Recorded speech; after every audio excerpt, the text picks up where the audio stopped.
बात करने वाले हैं संज्ञा के बारे में। हिंदी व्याकरण का कुछ महत्वपूर्ण टॉपिक है, तो चलिए हम स्टार्ट करते हैं संज्ञा के बारे में जानने। ठीक है, जिससे हम लोग बात करते हैं संज्ञा, तो थोड़ा क्रम चेंज कर लेते हैं। ठीक है, इसमें व्हाइट कलर बनाना है। तो चलिए संज्ञा, जैसे इसका विच्छेद पर हम लोग बात करते हैं, सम प्लस ज्ञान होता है। इसका विच्छेद क्या होता है? सम प्लस ज्ञान। सम का मतलब यहाँ पर सभी, ज्ञान का मतलब यहाँ पर क्या होता है? आपका नाम होता है। कहने का मतलब है दुनिया में जो भी चीज आया होगा कहीं ना कहीं अपना नाम लेकर के आया होगा, है कि नहीं? दुनिया में कोई भी चीज आप देख रहे हैं, खाने पीने से लेकर के उठने बैठने, तो जो भी चीज है दुनिया में कहीं ना कहीं उसका कुछ ना कुछ नाम है। या जो भी चीज नया चीज उत्पन्न होता है तो उसका भी नामकरण होता है। तो हम कह सकते हैं दुनिया में जो भी चीज है सब क्या है? संज्ञा है। क्यों? क्योंकि सबका कुछ ना कुछ नाम है। अगर नाम है तो संज्ञा है। ठीक है, आ जाइए अब संज्ञा के भेद पर हम लोग बात करते हैं। संज्ञा के कितने भेद होते हैं? तो संज्ञा के 5 भेद होते हैं। पहला है आपका, यहाँ पर बारी बारी से सभी भेदों के बारे में जानेंगे, लेकिन दो संज्ञा काफी महत्वपूर्ण संज्ञा है। एक आपका जातिवाचक संज्ञा और दूसरा जो है एक व्यक्तिवाचक संज्ञा। ये दोनों संज्ञा काफी महत्वपूर्ण है। अगर संज्ञा से प्रश्न पूछेगा तो ये दो संज्ञा से ही प्रश्न पूछता है, लगभग की हम लोग बात करते हैं। ठीक है, हाँ कुछ और संज्ञा से पूछता है, तो इसी दो संज्ञा को आप लोग को अच्छी तरह से समझना है। ठीक है, ध्यान देना है। तो चलिए हम थोड़ा सा ऊपर कर लेते हैं। ठीक है, तो संज्ञा का 5 भेद होता है।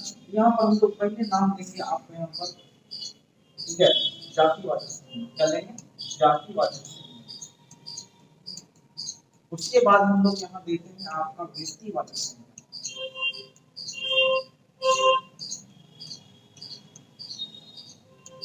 बस करना कुछ नहीं है। ठीक है, व्यक्ति में लगा देना है एक, क्या बोले हम?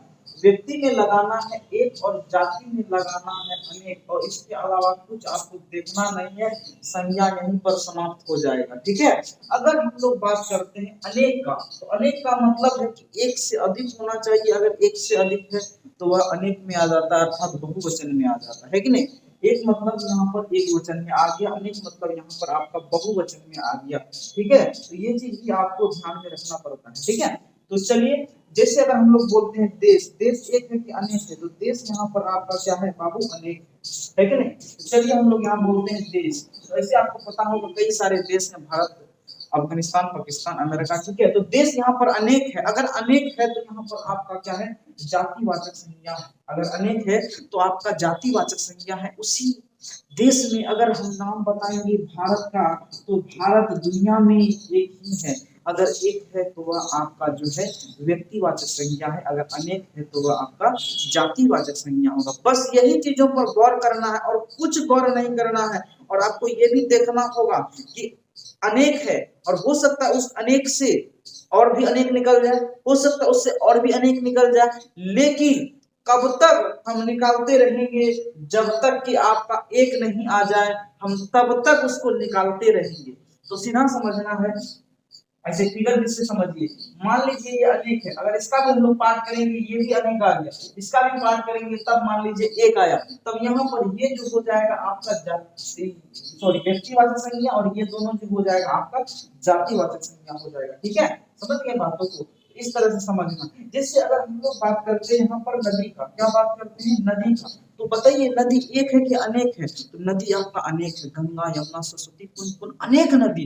एक से अधिक हो गया, दो भी हम अगर बोल दिए तो समझ जाइए बहुवचन में होगा, क्योंकि हिंदी में वचन दो होते हैं, एक वचन और बहुवचन। एक से अधिक हो गया तो सीधा समझना हमको बहुवचन, और यहाँ पर बहुवचन का मतलब हो गया अनेक। अगर अनेक का बोध होगा तो वह बहुवचन होगा। बस करना कुछ नहीं है, बस यहाँ पर देखना है अनेक और एक, ये दोनों अगर देख लिए तो समझ जाइए दोनों संज्ञा का कहानी खत्म हो जाएगा। यहाँ पर परिभाषा राष्ट्रीय रहिएगा, बनने का कोई उपाय नहीं।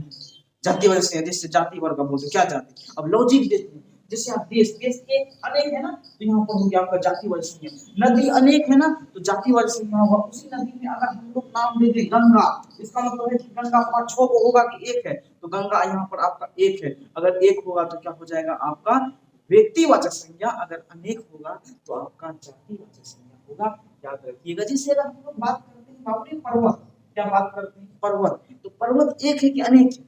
पर्वत अनेक है। हिमालय पर्वत हो सकता है, विंध्याचल पर्वत हो सकता है, अरावली पर्वत हो सकता है। अगर उसी में अगर हम लोग बोल दें कि हिमालय में कौन सी संज्ञा है, तो कहेंगे सर हिमालय तो पर्वत है, पर्वत की श्रेणी में है, लेकिन हिमालय एक है। अगर एक है तो यहाँ पर आपका व्यक्तिवाचक संज्ञा होगा, अगर अनेक होगा तो आपका जातिवाचक संज्ञा होगा। लगभग हम इसमें 4-5 एग्जाम्पल दे चुके हैं, क्योंकि अगर एग्जाम्पल देंगे तो 2 दिन भी लग जाएगा, मेरा बोला हुआ खत्म नहीं होगा। इसीलिए ये थ्योरी दे दिए हैं, अब इस पर हम लोग सवाल प्रैक्टिस करेंगे। जितना प्रैक्टिस करेंगे हम उतना परफेक्ट बनेंगे, क्योंकि पी से प्रैक्टिस और पी से परफेक्ट। अगर आपको परफेक्ट बनना है तो प्रैक्टिस करना होगा। नहीं पता ये दोनों में कौन हाथ मजबूत है? सीधा बोले सर दाहिना हाथ मजबूत है। क्यों मजबूत है दाहिना हाथ? ये हाथ क्यों नहीं मजबूत है? सर क्योंकि इसका हम उपयोग खूब करते हैं, तो खूब करते हैं तभी तो मजबूत है। तो यहाँ खूब प्रैक्टिस कीजिएगा तभी तो आप परफेक्ट बनिएगा, है कि नहीं? इसीलिए हम एग्जाम्पल नहीं देंगे, अब हम क्वेश्चन पर बात करेंगे। पहले आपका थ्योरी देंगे, उसके बाद थ्योरी खत्म करने के बाद वो थ्योरी को काफी कॉन्सेप्ट के साथ समझाएंगे। तब जब ऑब्जेक्टिव आएगा उस ऑब्जेक्टिव का आप धज्जी उड़ा दीजिएगा, क्योंकि कॉन्सेप्ट से मेरा डायलॉग है, कॉन्सेप्ट से उड़ा दो ऑब्जेक्टिव की धज्जियां, ठीक है? और कोई भी बुक लीजिएगा, दुनिया का कोई बुक बोल देते हो, दुनिया की बात करते हैं, ठीक है? केवल बिहार बोर्ड का 1-2 बुक नहीं, समझ गए ना? दुनिया का कोई बुक लीजिएगा, अगर आपसे क्वेश्चन नहीं बनेगा तब कहिएगा, वीडियो डिलीट कर दीजिएगा। वीडियो डिलीट क्या, कमेंट गलत सलत कीजिएगा, है कि नहीं? क्योंकि हमको पता है आपसे बनेगा ही क्वेश्चन, है कि नहीं? चलिए यहाँ पर हम समझ गए होंगे आप लोग, और एक दो एग्जांपल दे देते हैं। जैसे शहर, शहर एक है कि अनेक है? तो शहर अनेक है, पटना, गया, नालंदा, अनेक शहर है। उसी शहर में अगर हम बोल देंगे खास शहर का नाम पटना, पटना क्या है?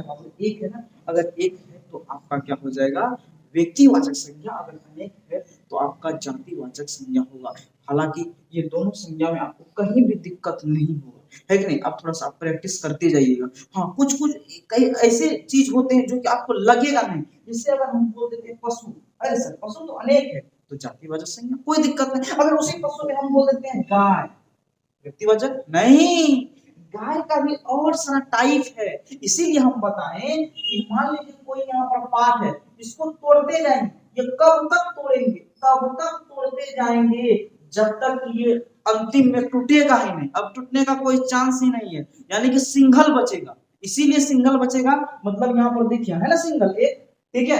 तब व्यक्तिवाचक संज्ञा होगा। अब ये दोनों आपका जातिवाचक संज्ञा होगा, है कि नहीं? तो देखिए पशु, पशु में गाय, गाय भी जातिवाचक संज्ञा। अब इसी पशु में अगर गाय, अब गाय का होता है, अब कौन सा गाय है? साहिवाल है, सिंगली है, तो उसमें तो अब टाइप होता नहीं है ना, तब वहां पर वो हो जाएगा आपका व्यक्तिवाचक संज्ञा। लेकिन इसके दोनों पहले, इससे जो पहले था वो जातिवाचक। अगर हम बोलते हैं फल, फल तो अनेक है, अब उसी फल में बोल देते हैं आम, आम भी अनेक प्रकार का होता है ना, है कि नहीं? तो आम भी आपका जातिवाचक हो जाएगा, फल भी जातिवाचक हो। अब उस आम में कोई प्रॉपर आम का नाम ले लेंगे, तब वो आपका व्यक्तिवाचक संज्ञा होगा। उम्मीद कर रहे हैं आप ये दोनों अच्छी तरह